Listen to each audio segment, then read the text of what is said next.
You've got to be kidding me, Zach Thor snorted, his tentacles rippling with barely contained mirth. These humans are supposed to be the most dangerous species in the galaxy? They look like they'd struggle to open a jar of nutrient paste. The gathered cage Zari warriors erupted into a cacophony of clicks, chirps, and warbles their version of laughter. Their massive forms, covered in iridescent scales and sharp, bony protrusions, shook with amusement. Commander Vex, a battle-hardened veteran with more scars than scales, silenced them with a sharp hiss. Her compound eyes glittered dangerously as she addressed the group. "Laugh while you can, you overgrown larvae." She growled, her mandibles clicking in annoyance. "But I've seen what these soft skins can do. Trust me, you won't be laughing when they're done with you." This, of course, only made the soldiers laugh harder. Zach Thor, wiping a glob of mucus from his eye stalks, managed to wheeze out, "Oh, come on, Commander, what are they going to do? Bore us to death with their pathetic lifespans? Drown us in their weird water-based bodily fluids?" Vexnar's skeleton seemed to darken, a sure sign of her growing irritation. "You think this is funny? Let me tell you a story, you ignorant grubs, a story that'll make your egg sacs shrivel up and hide inside your thorax." The laughter died down, replaced by curious chirps and the occasional nervous shuffle. Even the most thick-headed Zari knew better than to completely ignore the commander when she used that tone. Vex's antennae twitched as she began her tale. It was during the Battle of Nexus Prime. "We thought we had those humans cornered, outnumbered, outgunned, trapped on a dying planet with no hope of rescue." She paused, her compound eyes scanning the now silent room. "We were wrong. So very, very wrong." Flashback to Nexus Prime. 3 galactic standard cycles ago, the planet's twin suns hung low on the horizon, bathing the battlefield in an eerie, blood-red glow. Smoke billowed from the ruins of what had once been a thriving human colony. Now, it was little more than a wasteland of twisted metal and shattered dreams. Commander Vexana, then just a lowly foot soldier, crouched behind the smoking wreckage of a human transport vehicle. Her carapace was caked with dirt and gore, some of it her own. Most of it belonging to the unfortunate souls who'd crossed her path. "Status report," she barked into her comm, her mandibles clicking furiously. The response came back garbled and filled with static. "We've got them cornered in the central hub, but heavy resistance. Casualties mounting." Vex cursed in her native tongue, a sound that would have made even the most hardened human sailor blush if they could understand it, that is. This was supposed to be an easy victory, a quick strike to show these uppity humans their place in the galactic pecking order. Instead, it had turned into a bloodbath. For every human they killed, it seemed like 2 more popped up to take their place. It was like fighting a hydra made of flesh and bone and an infuriating refusal to just lay down and die already. "Fall back to my position," Vex ordered. "We'll regroup," but her words were cut short by a deafening explosion. The ground shook, and a massive fireball bloomed in the direction of the Zari command post. Vex's antennae drooped in shock as she watched their most heavily fortified position go up in flames. What in the name of the Hive Queen just happened? She screeched into her comlink. The answer came not from her fellow soldiers, but from a scratchy human voice that had somehow hijacked their communication frequency. "That, my dear bug-eyed friends," drawled the voice. Thick with an accent Vex would later learn was called Southern, was the sound of why all royally screw in the pooch. Vex's mandibles worked furiously as she tried to process this new development. "Who is this? How did you access this channel?" The human's laughter crackled through the comm link. "Well now, that'd be tellin', wouldn't it? Let's just say we've got a few tricks up our sleeves. Or we would if your trigger happy boys hadn't blown most of our sleeves off." Another explosion rocked the battlefield, this one closer to Vex's position. She ducked instinctively, her exoskeleton scraping against the charred metal of her cover. "You're insane," she hissed. "You're destroying your own planet." Darlin, the human drawled, his voice dripping with sarcasm. "If we can't have it, ain't no way in hell we're letting you ugly suckers keep it. Consider this our way of saying thanks for the hospitality." Vex's mind raced. This wasn't how it was supposed to go. Humans were weak, fragile creatures. They weren't supposed to fight like this, with a reckless abandon that bordered on suicidal. "Fall back," she screamed into her comlink. "All units, fall back to the ships. We're leaving this hive-forsaken rock." The human's voice came back, filled with mock disappointment. "AW, leaving so soon? But we were just getting to know each other. Tell you what, next time you feel like invadin', why don't you give us a call first? We'll put on a real Texas barbecue for ya." Might even let you be the main course. As Vex scrambled toward the evacuation point, dodging debris and trying not to think about how many of her fellow soldiers wouldn't be making it off this rock, she couldn't shake the feeling that they'd grossly underestimated these humans. It was a mistake she vowed never to make again. Back in the present, the Khazari soldiers listened with a mixture of disbelief and growing unease. Zach Thor, his earlier bravado somewhat deflated, raised a tentacle hesitantly. But that's just one battle, he protested weakly. Surely it was a fluke. Vex's mandibles clicked in what might have been a smile if smiles were made of nightmares and rows of sharp fangs. "Oh, my sweet summer larva," she said, her voice dripping with dark amusement. That was just the beginning. She began to pace, her clawed feet clicking against the metal floor of the briefing room. "You see, that battle taught us something crucial about humans, something that makes them more dangerous than any species we've ever encountered." The commander paused for dramatic effect, her compound eyes sweeping across the room. "Humans are adaptable in ways that defy logic and spit in the face of evolution itself." A confused murmur rippled through the assembled soldiers. Adaptable? Weren't all species adaptable to some degree? Vex continued, her voice taking on an almost reverent tone. "Think about it. Most species, including us, evolved to fit our environments over thousands, even millions of years. Humans, they look at a hostile environment and say, 'Challenge accepted.'" She pulled up a holographic display showing various human achievements throughout history. Too cold? They invent clothes and central heating. Too hot? Air conditioning. Can't fly? Build machines that can. Can't breathe underwater? Strap tanks of air to their backs and dive in anyway. The soldiers watched in growing amazement as the display cycled through images of humans conquering every conceivable environment, from the depths of their oceans to the vacuum of space. "But here's the real kicker," Vex said, her voice dropping to a near whisper. "They don't just adapt their environment, they adapt themselves." The holographic display shifted to show human medical advancements: prosthetic limbs, artificial organs, gene therapy. Lose a limb? They'll build a new one. Organ failure? They'll grow you a fresh one or stick a machine in there to do the job. Heck, they're even figuring out how to rewrite their own genetic code. Zach Thor, his earlier bravado all but evaporated, raised a trembling tentacle. But that's impossible. No species can change that fast. Vex fixed him with a stare that could have frozen a sun. Impossible? Hey, humans eat impossible for breakfast and crap out miracles by lunchtime. She pulled up another image, this one showing a human settlement on a world that, by all rights, should have been uninhabitable. "See this? This is New Anchorage on Ho 9. Average temperature cold enough to freeze your egg sacs off. Atmosphere thin enough to make you pass out if you so much as think about breathing. And yet there they are, building cities and breeding like rabbits." The commander's voice took on a tone of grudging admiration. "You know what they call this hellscape? A fixer-upper with great views. I swear, these humans are either the bravest or the craziest species in the galaxy, probably both." A young soldier in the back, her carapace still gleaming with the sheen of recent molting, clicked her mandibles nervously. "But Commander, if they're so adaptable, why haven't they conquered the galaxy already?" Vex's antennae twitched in what might have been amusement. "Ah, now that's the real question, isn't it? And the answer is both simple and terrifying."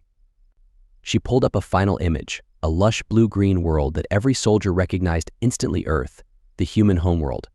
"They haven't conquered the galaxy," Vex said softly, "because they're too busy trying to conquer themselves."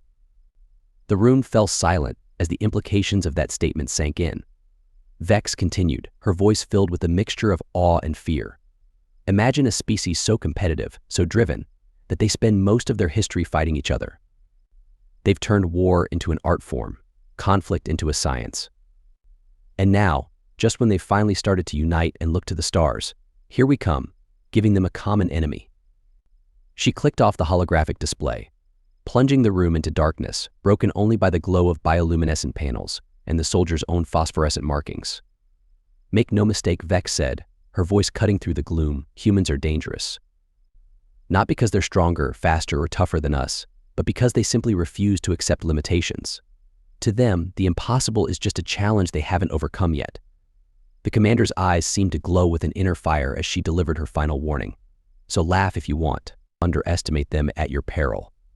But remember this: in all the galaxy, humans are the only species crazy enough to look at certain death and say, 'Hold my beer.'" The room remained silent for a long moment after Vex finished speaking. Then, slowly, nervously, Zach Thor raised a tentacle again. Commander, what's a beer? Vex's mandibles clicked in what might have been a sigh. Trust me, soldier, you don't want to know.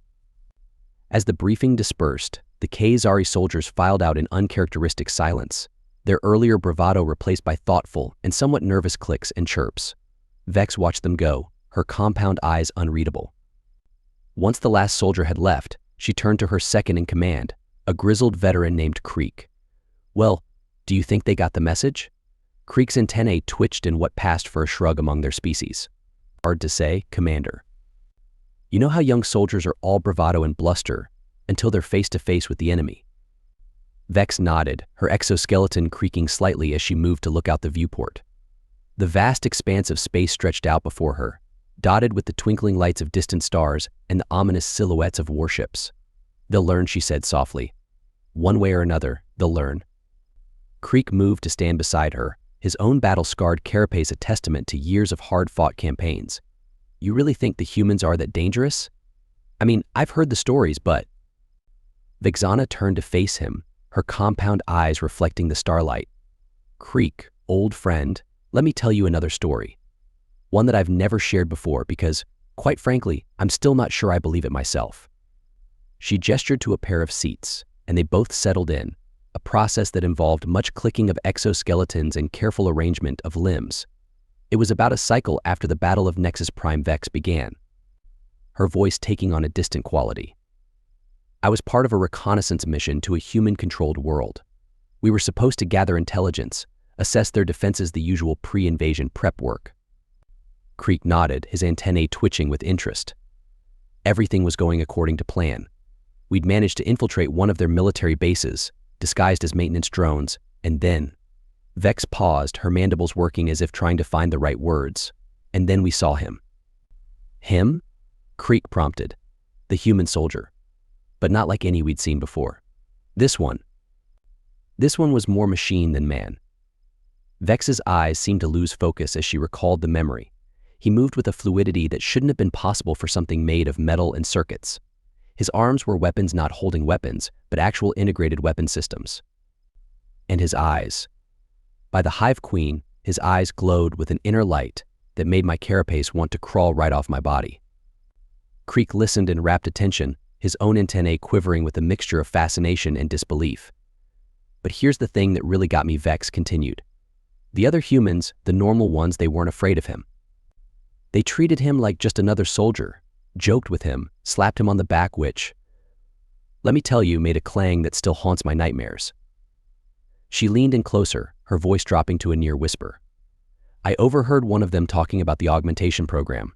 Creek, they're not just adapting their environments or building better weapons, they're adapting themselves. Voluntarily turning themselves into living weapons. Creek's mandibles clicked rapidly, the Khazari equivalent of a low whistle.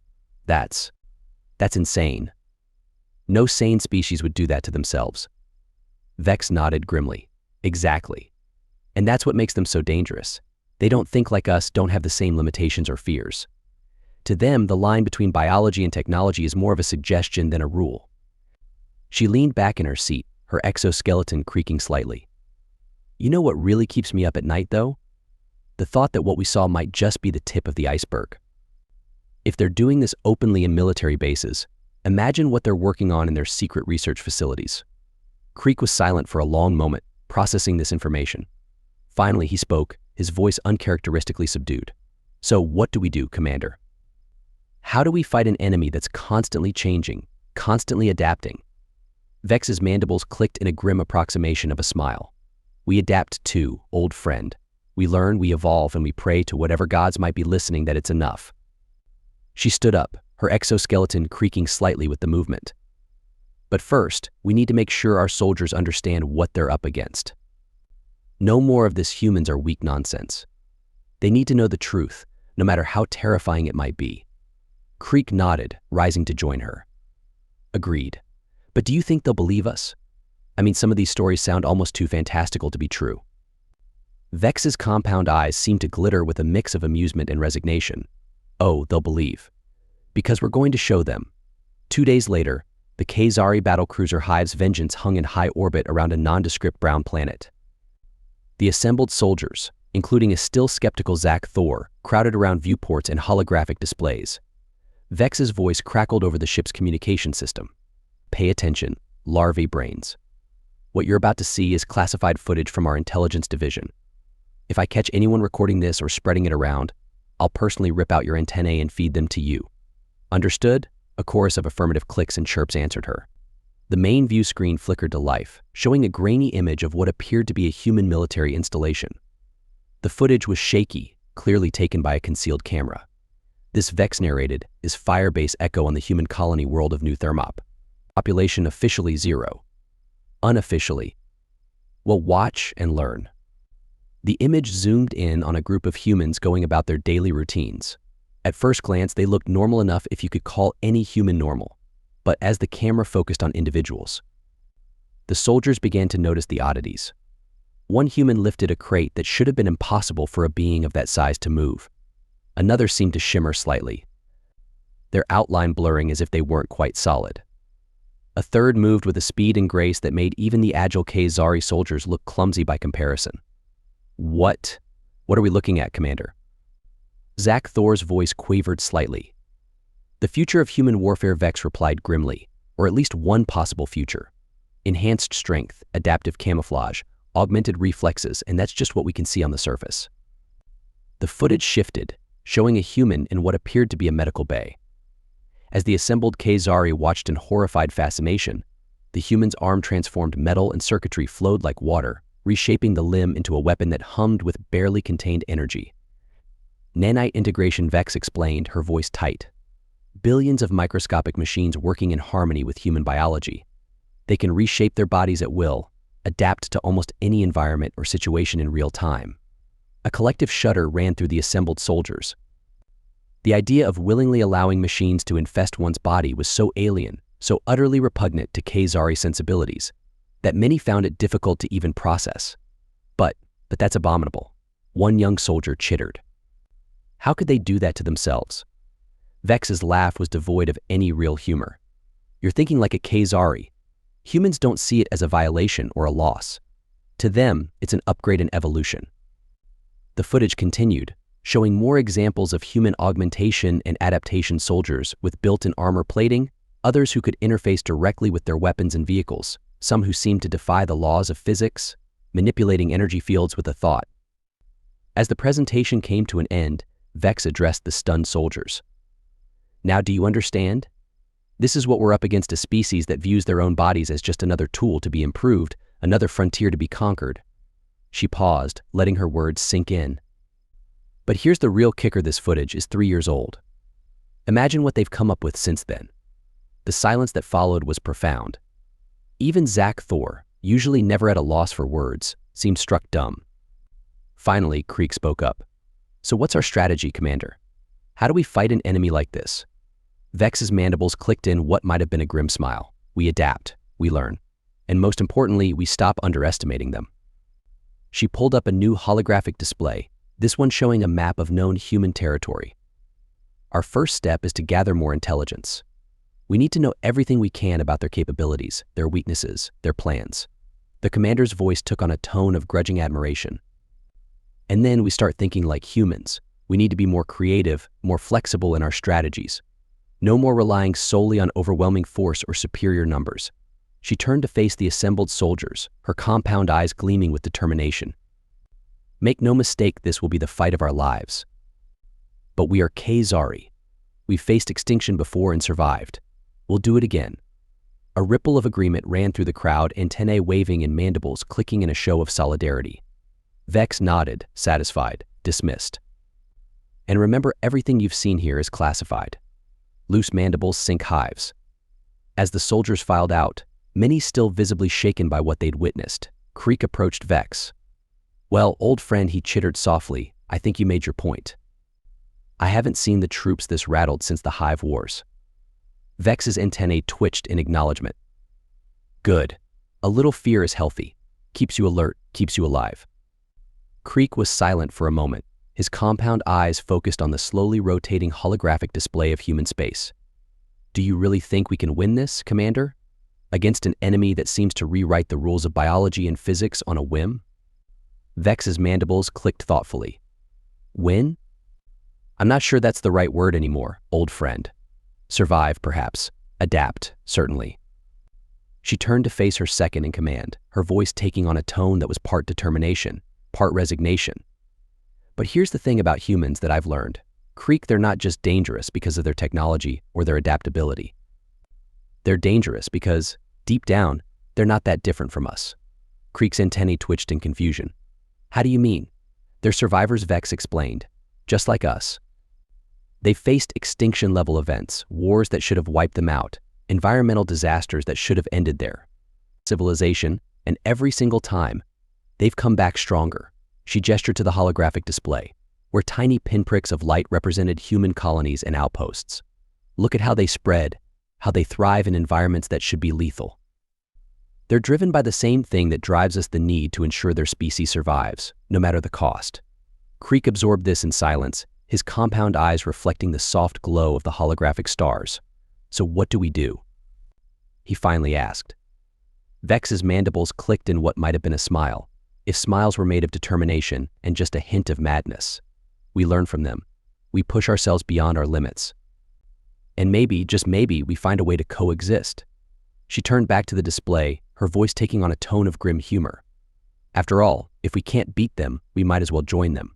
Who knows? In a few thousand years, we might even be thanking them for pushing us to evolve. Creek chittered in surprise. Commander, that's dangerously close to heresy against the hive mind. Vex's laugh was short and sharp. Oh, Creek, after what we've seen, I think we're well past worrying about heresy. We're in uncharted territory now. She reached out, her clawed hand passing through the holographic representation of Earth. And if there's one thing humans have taught us, it's that uncharted territory is where the real adventures begin. As they stood there, contemplating the vast expanse of space and the uncertain future it held, neither Vex nor Creek noticed the small metallic insect that scuttled across the ceiling. Its tiny cameras recorded everything, transmitting the data back to receivers light years away. In a top-secret facility on Earth, a group of humans, some fully organic, some decidedly not, watched the exchange with great interest. Well, one of them said, his cybernetic eyes glowing softly in the dim light, looks like the bugs are finally catching on. Another human, this one seemingly normal until you noticed the subtle shimmer of nanites just beneath her skin, smiled. Took them long enough. Think we should introduce ourselves properly? The first human leaned back, a grin spreading across his face. Now, where would be the fun in that? Let's see how much more they can figure out on their own. After all, he gestured to a holographic display of their own, showing the vast network of human colonies, research stations, and military outposts spread across the galaxy, the game's only just beginning. As the K-Zari battlecruiser Hive's Vengeance prepared to jump to its next destination, Vex couldn't shake the feeling that they were being watched. It was an irrational thought they were alone in this system. Their stealth systems were top of the line, and no human ship could possibly have followed them undetected. And yet, she shook her head, mandibles clicking in self-admonishment. This whole situation had her on edge, jumping at shadows. The humans were formidable, yes, but they weren't omniscient or omnipresent. Were they? As the ship's engines powered up for the jump to hyperspace, Vex made a mental note to increase their cybersecurity protocols, just in case. After all, in a universe where humans could rewrite their own biology and merge with machines, was anything truly impossible anymore? The thought both terrified and exhilarated her. And as the stars stretched into lines of light around them, Vex realized that, for the first time in her long military career, she had absolutely no idea what the future held. But one thing was certain, it was going to be one hell of a ride.